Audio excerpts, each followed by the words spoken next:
Good morning, everyone, and welcome to our Namaste Lake Chapala session. It is Tuesday.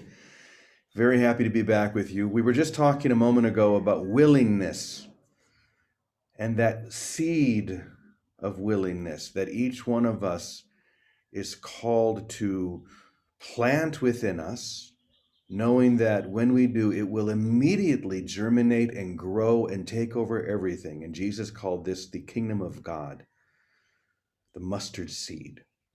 And we feel that through our willingness beginning to take root within us. And as it does, the kingdom is revealed everywhere we look. Everywhere we look, because it is everywhere we look. All that's really happening is we're beginning to see what is true. We're seeing what is real as opposed to what is not and could never be. You know, there's a thing that we call people who see what is not and could never be. We'll talk about that in just a few moments. But first, I want to play a little game with all of you.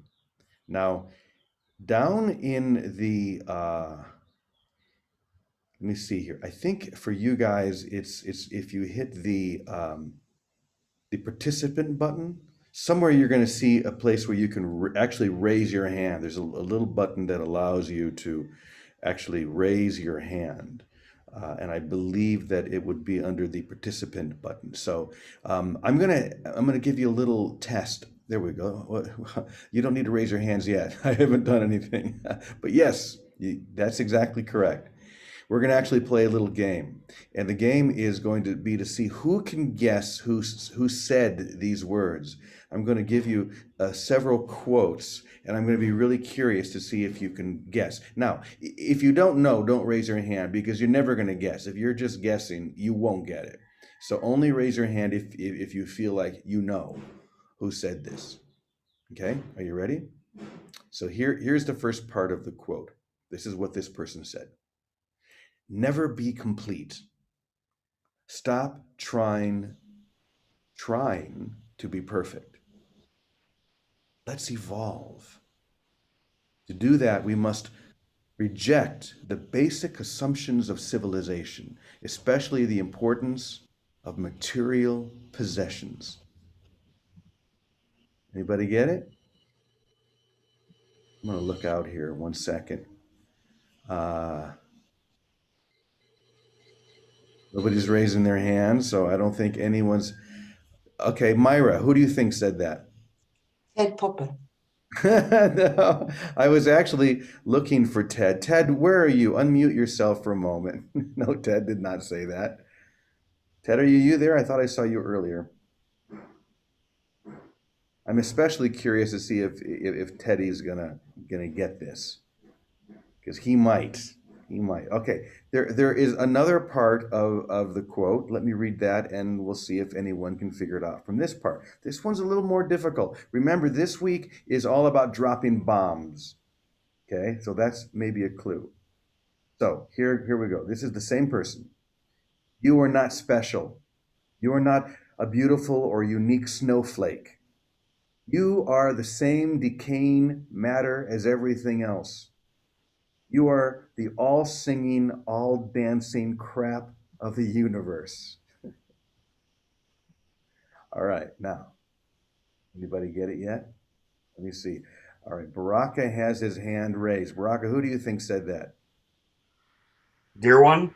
No, so you're guessing. Once again, if you know, you know. This is one of those things that you could guess forever and you would never get. But it does sound like something he would say. Anybody? Okay. I'm going to give you one hint. So it's from a movie, actually. And anyone who knows me knows that this is one of my favorite movies. Anybody getting close now? Hey, Jimmy, Yeah. there's someone here who knows. Okay, who? Craig, he just got here. Oh, okay. Who was it? It was Let's see. Brad Pitt from Fight Club, was it not? Tyler Durden I learned from Fight Club. from Fight Club. That is correct.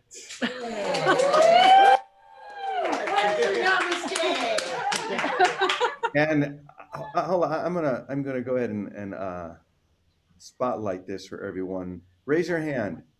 We're Okay, because you just arrived, didn't you? I haven't even met Yeah. you yet. Yeah. Welcome. Well, you arrive with a bang. You win the first contest.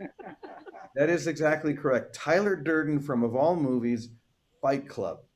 Now, Fight Club, let me go ahead and remove this spotlight. I know what a lot of you are thinking right now. You're thinking, Fight Club, why in the world would he be reading something from a terrible violent movie like Fight Club? Well, I'm telling you, yes, it is a very violent movie, but it is also one of the most transformational movies I've ever seen, and that's why it's one of my very favorites. But there's a reason why I'm pointing us toward that movie and those quotes. As I said before, this week is about dropping bombs. We dropped a little bit of a bomb yesterday by saying that God isn't really concerned about you, not personally. God is only concerned about God itself, which is all that is in an impersonal, total, complete, holy, and whole level. But watching you individually concerned, this is what we need to let go of. The personalized God, the deity in the sky God, which is just a manifestation of our own egoic desire to be separate from God.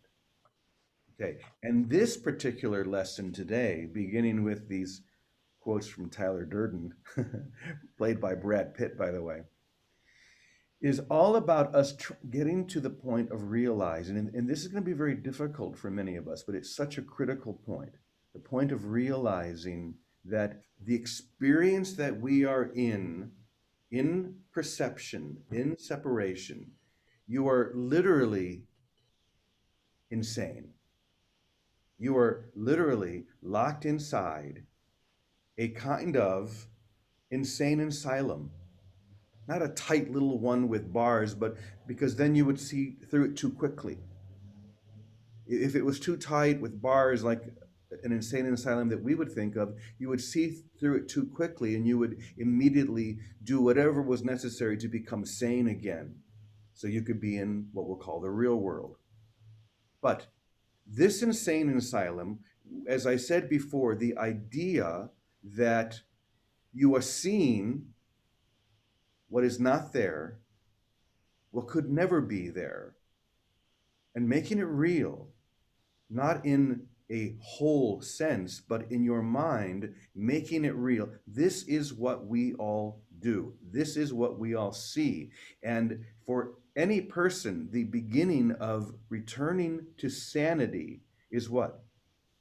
Realizing that you're insane. Realizing that, okay, let's not use the word insane because that might trigger people, even though it should. I believe looking at this clearly is important.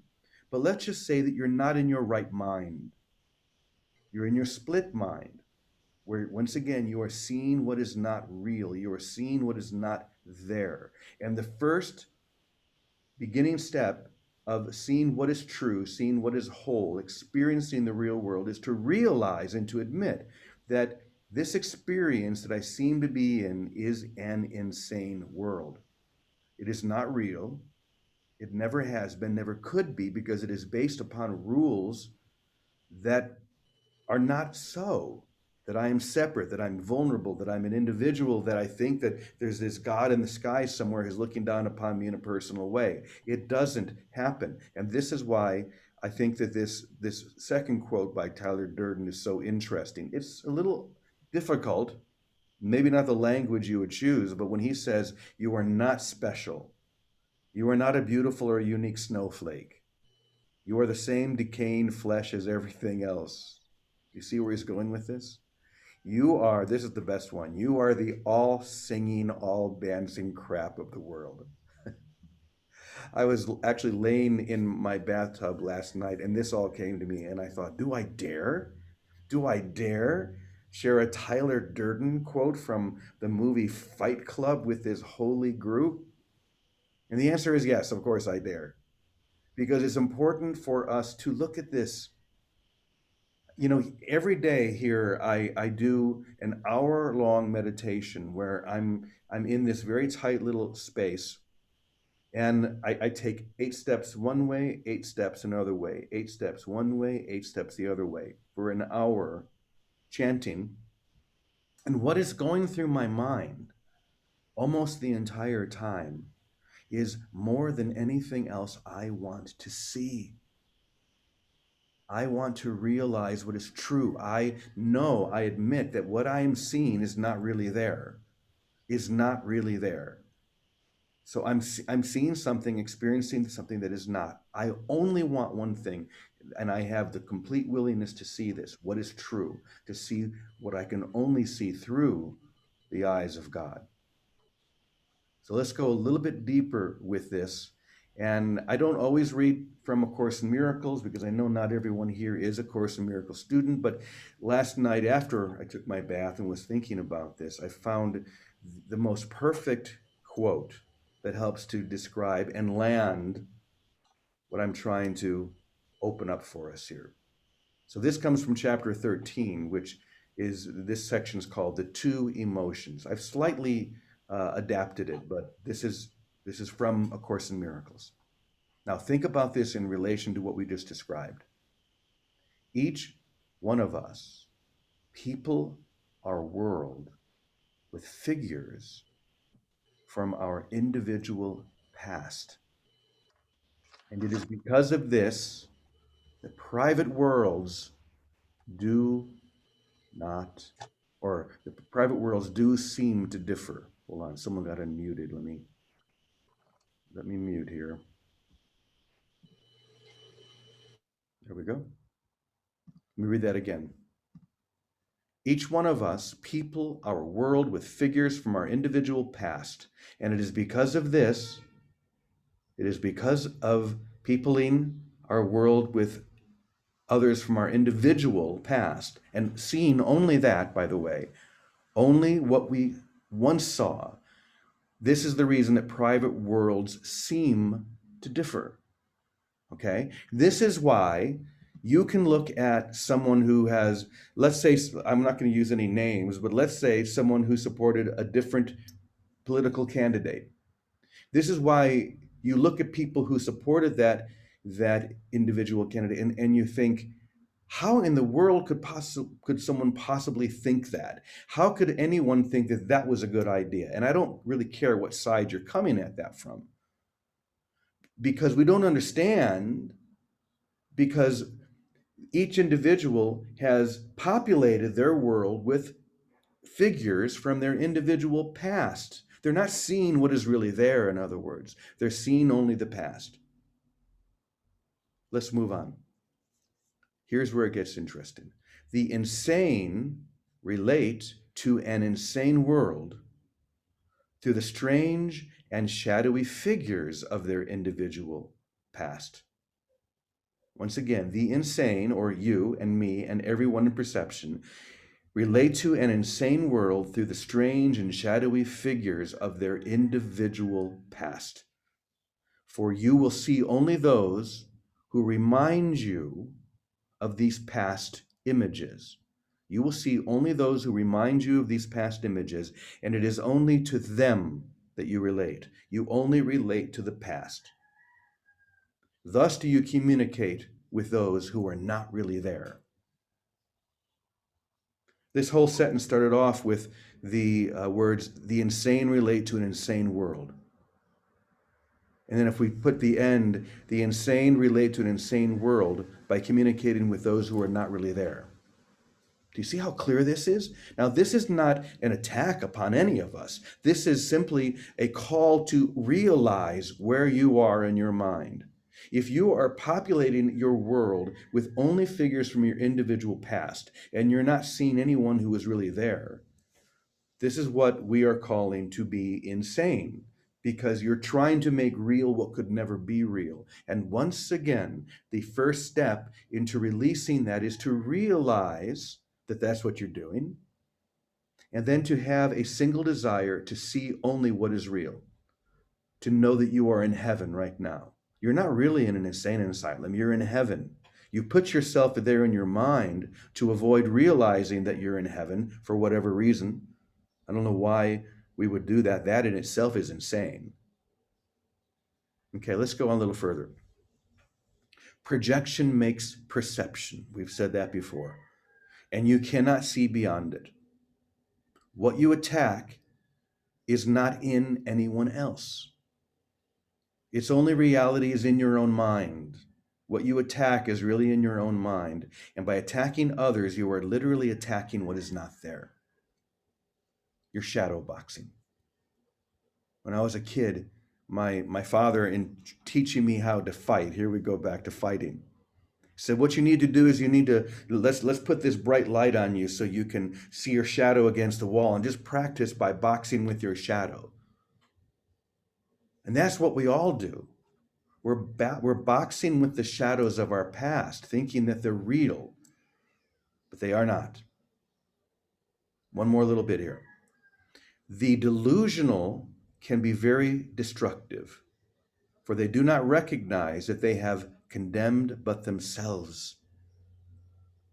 They separate into their individual worlds where everything is disordered and where what is within appears to be what is without.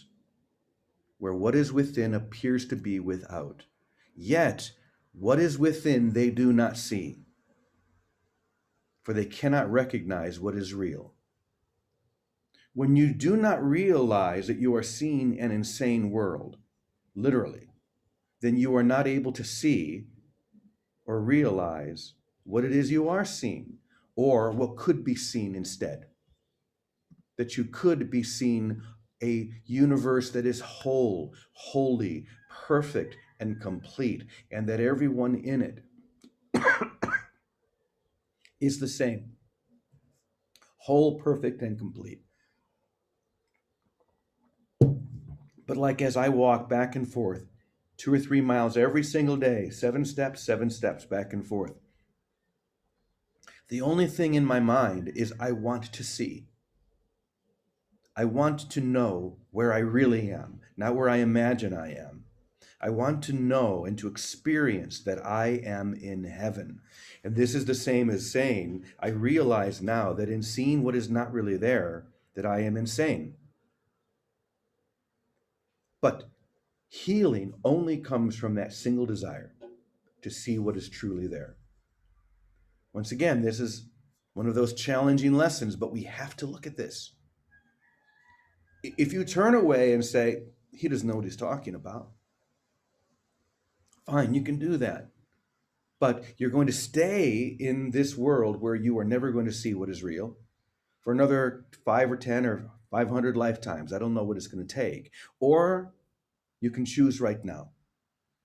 You can choose this very moment to see past these shadows, stop fighting with them, turn around and look at the light that is casting that shadow. And in doing so, see what is real. Okay, I've given you a lot here today. Now I want to see what Vicky has. Actually, no, I want to start with Teddy. Teddy, are you out there? I would love to hear what you have to say about. I had a feeling Fight Club might be one of your movies. I don't know if it is or not, but I had a feeling it might be. I never saw Fight Club, actually. I have a feeling you'll like it. But you know, the truth of the matter is, you know, the ego is really slippery. When you read something like that, it makes you think that if you're going to see something real here, like all of a sudden you'll see people you love, and that'll be the answer. But the answer is not here at all, because none of this is real. The world I see has nothing to do with reality. It is of my own making and does not exist. And that's a challenge, to want to see something other than this in its entirety. And that's what we're being asked. We're being asked to go beyond. And I was just reading the section you talk about. One of the things it says the mind that thinks this can never see anything. It's a different self altogether that we're looking to see.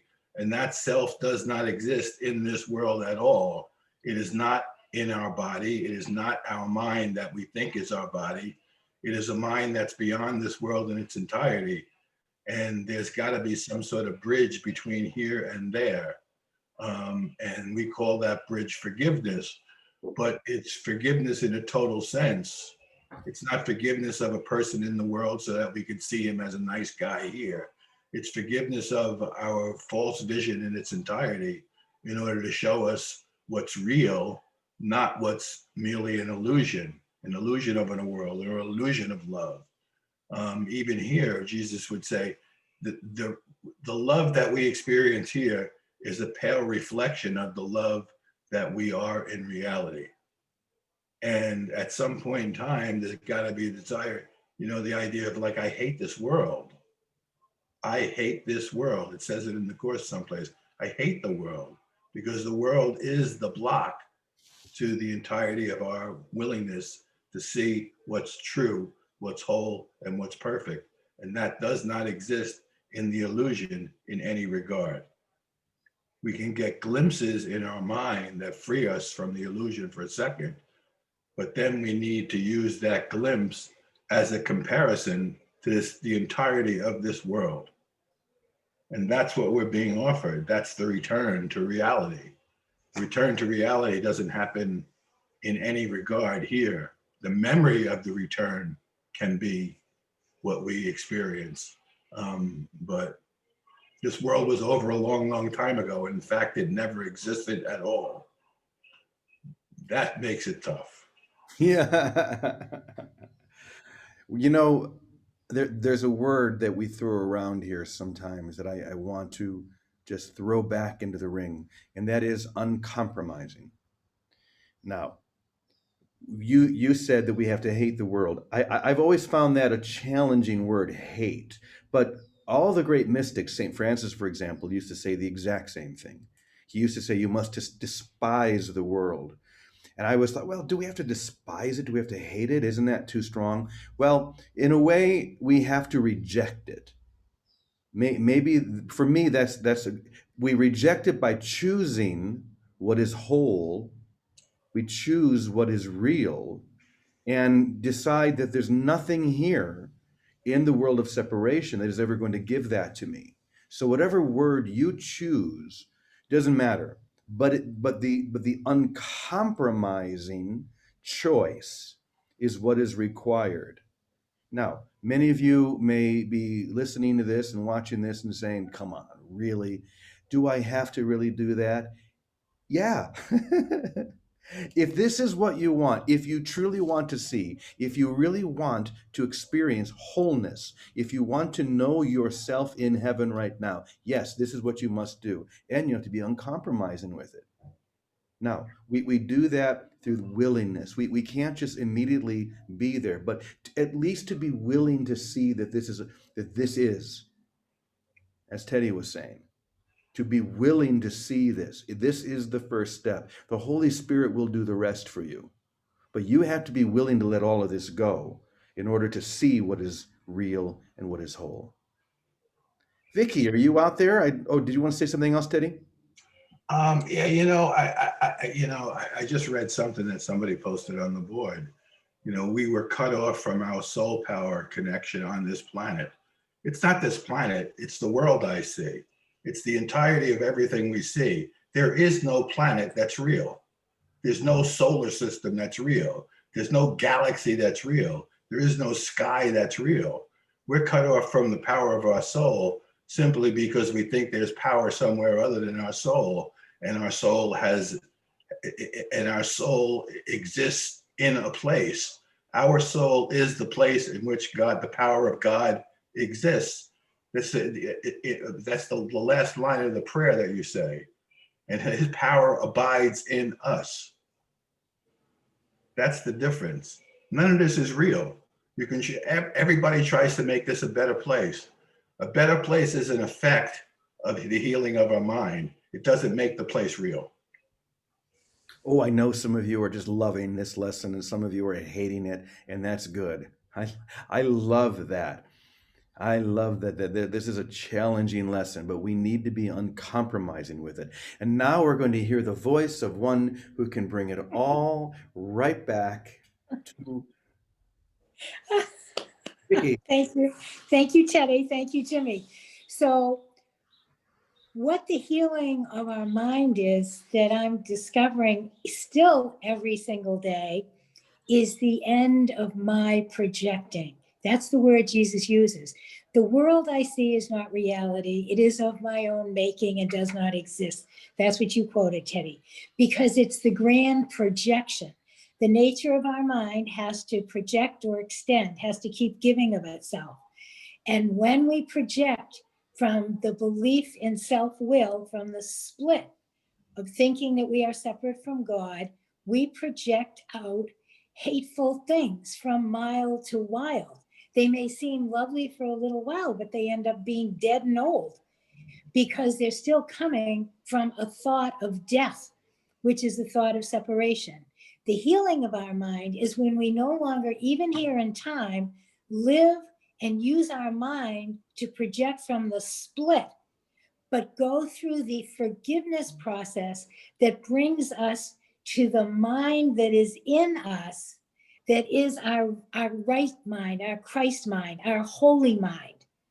When we extend or project, we're extending from oneness and love and light, and the forms may seem to be the same, but our experience of them and those with us will not be devastatingly horrible. The way when we project or perceive, projection follows perception, what you read, when we perceive from our split projections and how we perceive still in time, we're going to perceive in time, but now we're perceiving from the holiness of our mind. And that the place of healing is what, Jimmy, you were talking about on Sunday, is where we jump into the fire and we do not let ourselves get away with one more moment of projection. Jesus tells us in the Course, and it's written in other ways, in other things, that we must stop projecting. We must stop using our will to will for separation. That's why he says, don't seek ye first the kingdom, will the kingdom. We need to use our will the way you're walking around your little cubbyhole, 7 steps, 8 steps this way and that. You're using your will to see. We need to use our will to will the kingdom, which is from our holiness. But the step to get there is one of an undoing. Now, the undoing we call a process of forgiveness, but simply put, it's a shift in no longer supporting our mind to keep projecting, oh, I hate Trump, or oh, I hate Biden, or I hate the world, but to say, no, if I hate anything, I'm looking at a projection that's coming from feeling guilty for splitting away from God, for wanting a separate will and thinking I got away with it. And I don't want to do that anymore. I refuse to use my mind to project more separation and punishment. Separation thinking calls for punishment. So we stop dead in our tracks, we jump into the fire. And when we stop projecting, my experience is it feels terrible. There is a trauma that goes with it because we are addicted to our own self-will, our specialness, and believing in the people outside of us as being separate from us, and that we need to either get power from them or somehow wrestle with them to get what we want. When we jump into the fire, we will at that point to say, all right, that's it. The gig is up. I am not projecting anymore. I do know I'm insane. I'm not going to believe these insane figures anymore. I'm going to come to this instant and ask for help. That's the holy instant. That's that shift in perception. That's where the miracle is. But the miracle sometimes can be on the road to it in forgiveness can seem to be exhausting and take everything out of us, because all of the buried emotions that we have from projecting seem to come to the surface to be released because we have willed for them. And now with our will, we must willingly let them go and will for oneness and for holiness. And how that happens is the first step is our choice to stop our own projection and our belief in it. And to, like, you take your hands off the driver's wheel and say, that's it. All right, Holy Spirit, I cut it out. It's not, the bad guy isn't outside of me. There's no bad guy out there. It's how I'm seeing him, and I'm seeing him from self-hatred for myself. I'm stopping it right now. Help me. And that's the space for the shift, for grace, for the miracle. But the job there is to not re-engage our mind into thinking and justifying. It's to keep our mind, like you're saying, on a thought of truth. I want to see more than anything else. Dear God, you're my everything.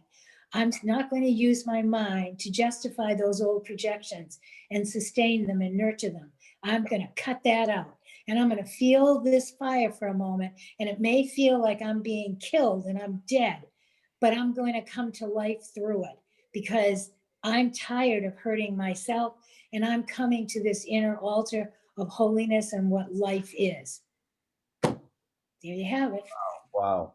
So Vicky, I know I don't need to ask you whether you have ever seen the Fight Club, because I know you're a Disney girl. There's no way you're ever going to watch a movie like Fight Club. But you just described a scene perfectly from that movie when you talk about taking your hands off the wheel. That is literally a scene in the Fight Club, and just surrendering and just letting the car just go.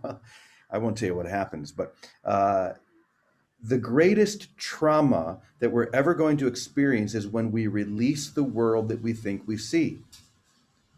We want to believe that angels are going to suddenly, well, that may happen at some point. I don't know, but I know that the greatest trauma, you're going to feel like you're being ripped away from something that you believe is true, whole, real, when what you're really being done is you're being pulled from the unreal to the real. There's another movie that I know Vicky has never seen, and that's a movie called Jacob's Ladder. Another very disturbing film, but you've seen Jacob's Ladder? Okay, that's amazing. Well, there's a At part the Academy, they made me. David made me.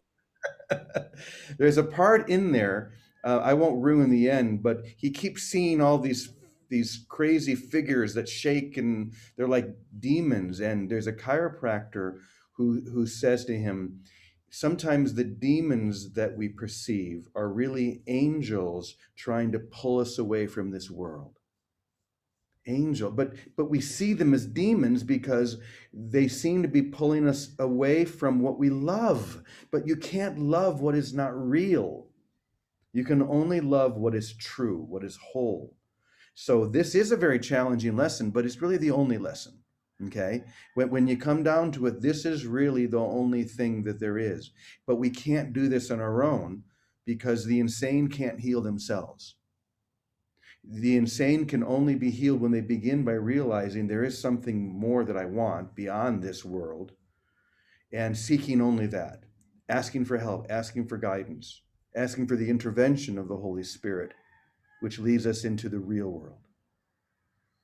Okay, we've been giving you guys a lot here today. Let's go ahead and slip over to Namaste for a moment and see if anyone there would like to share anything. I'm going to go ahead and spotlight you guys.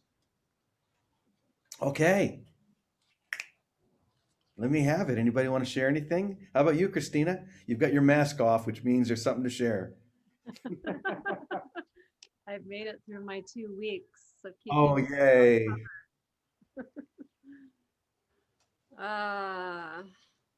in listening to what everyone has been sharing this morning so beautifully, there's a recognition of the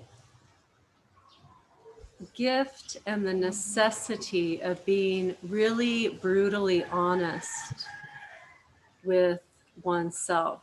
Can you speak up a little, please? Yes. You should always have the microphone, the other microphone, so that the room can hear, because otherwise Christine is just speaking to the Zoom room, but the people in the back there at Namaste can't hear. That's okay. Just keep going for now, Christina.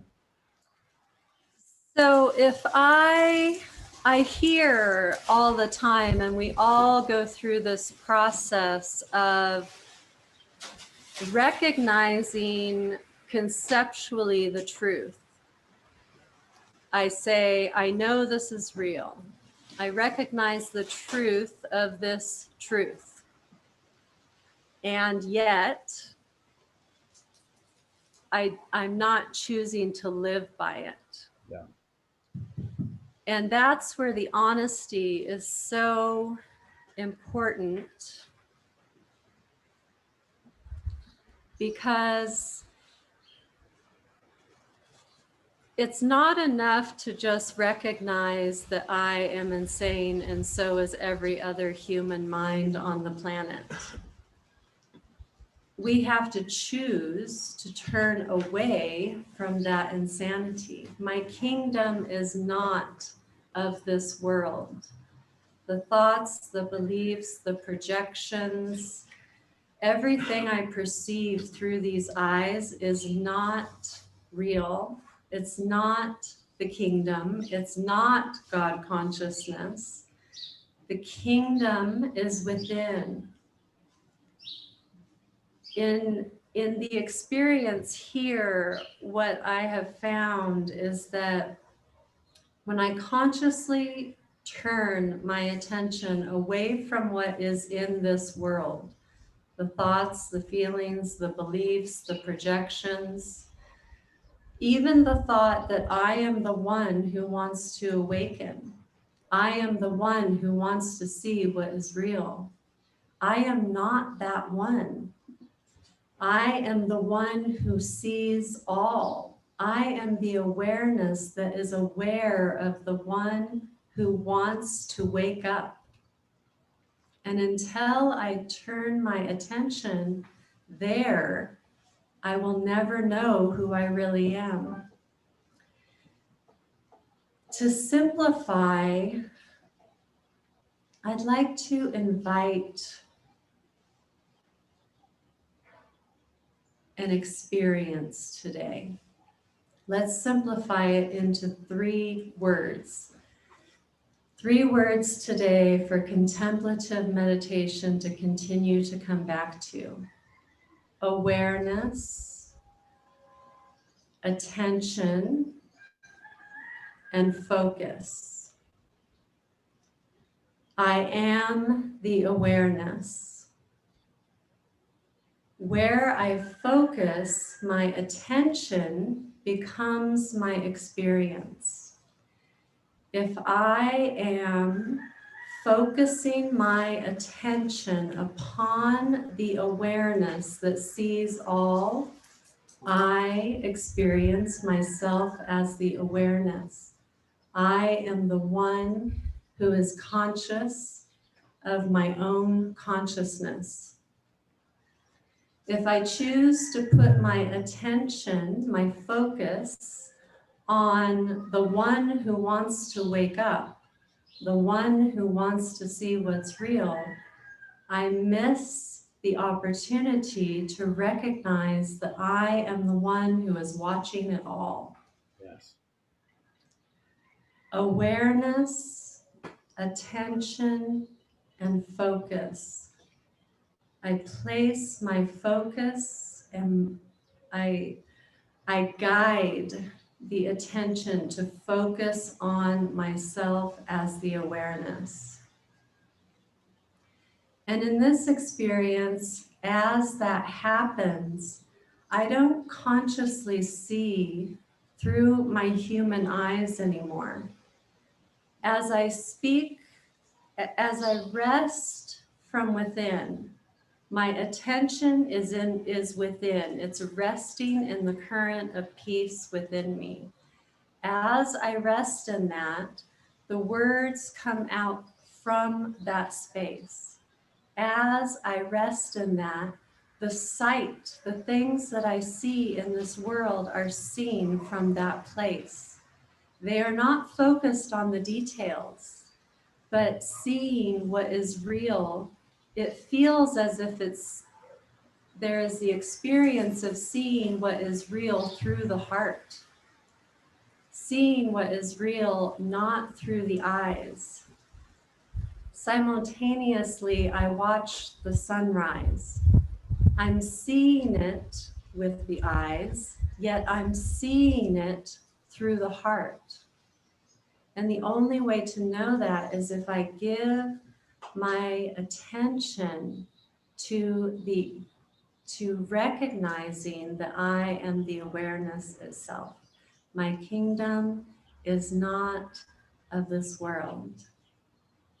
And you will never believe this, but I actually did see the Fight Club. I don't remember it because I don't hold on to details, but I do remember it was a very profound movie. Oh, that's beautiful. Hey, Christina, you said one sentence that I wrote down, which encapsulates everything we're describing here today. You said, "I am the one who is watching it all." And if we break that down, it becomes I am, with capital letters, I am the one who is watching it all, everything. The I am presence within me, we could say. That's the one. There's only one. There's not multiple I am presences, your I am presence, my. That's the illusion. That's the insanity. There's only one presence in the universe. And it is that whole perception of what is true. So once again, I am the one who is watching it all. I thought that was just beautiful. So thank you, dear. Thank you. Anybody else there at Namaste want to share? We're going a little long here, so we're going to cut it off pretty. Come on up, A. We'll do A, and then I'm going to go to Baraka, because I know Baraka wanted to share something, and then we're going to go ahead and close her down, but we're going to go out and live this, not just talk about it. Good morning, A. Good morning.